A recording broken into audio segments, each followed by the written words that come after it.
కూటమి ప్రభుత్వం ఎన్నికల ముందు విద్యార్థులకు నిరుద్యోగులకు ఇచ్చినటువంటి హామీల్ని అమలు చేయాలని చెప్పి రాష్ట్ర వ్యాప్తంగా కూడా విద్యార్థి యువజన సంఘాల ఆధ్వర్యంలో అన్ని జిల్లాల్లో కూడా ఆందోళన నిర్వహిస్తూ ఉన్నాం.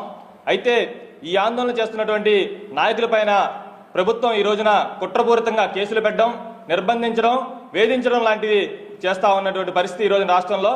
పీడీఎస్యు రాష్ట్ర ఉపాధ్యక్షులు అంకన్న అక్కడ ఉన్నటువంటి ఆర్జేడీ అవినీతి పైన ప్రశ్నిస్తే అతన్ని పోలీసు యంత్రాంగాన్ని ఉపయోగించుకొని రిమాండ్ పంపించడం జరిగింది. అదేవిధంగా ఏఎస్ఎఫ్ ఏవైఎఫ్ విశాఖ జిల్లాలో జరుగుతున్నటువంటి విద్యార్థుల వ్యతిరేక సమస్యల మీద పోరాటం చేస్తూ ఉంటే అక్కడ ఏఎస్ఎఫ్ నాయకుల్ని పాత కేసులు ఓపెన్ చేసి రౌడీ షీట్ మెన్షన్ చేయడం జరిగింది. మేము సూటిగా స్పష్టంగా లోకేష్ గారిని ఒకటే అడుగుతా ఉన్నాం.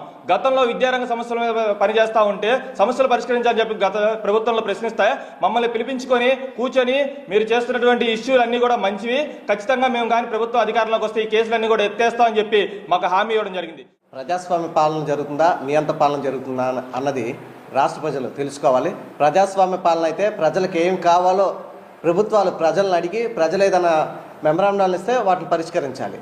అది ప్రజాస్వామ్య పాలన. ఇది ప్రభుత్వ పాలన, ఇది నియంత పాలన. ఈ నియంత పాలన ఏంటంటే ప్రజలకు కావాల్సినవి, ముఖ్యంగా విద్యార్థి యువజన సంఘాలకు కావాల్సిన ప్రశ్నలు అడుగుతుంటే ఈరోజు ఈ నియంత పాలన చేస్తున్న కూటమి ప్రభుత్వం విద్యార్థి యువజన సంఘాల పైన పీడీ యాక్ట్లు, సస్పెక్ట్ షీట్లు, క్రిమినల్ షార్ట్ షీట్లు ఇవన్నీ వేసి వాళ్ళపై సస్పెక్ట్ రౌడీ షీట్లు ఓపెన్ చేస్తుంది.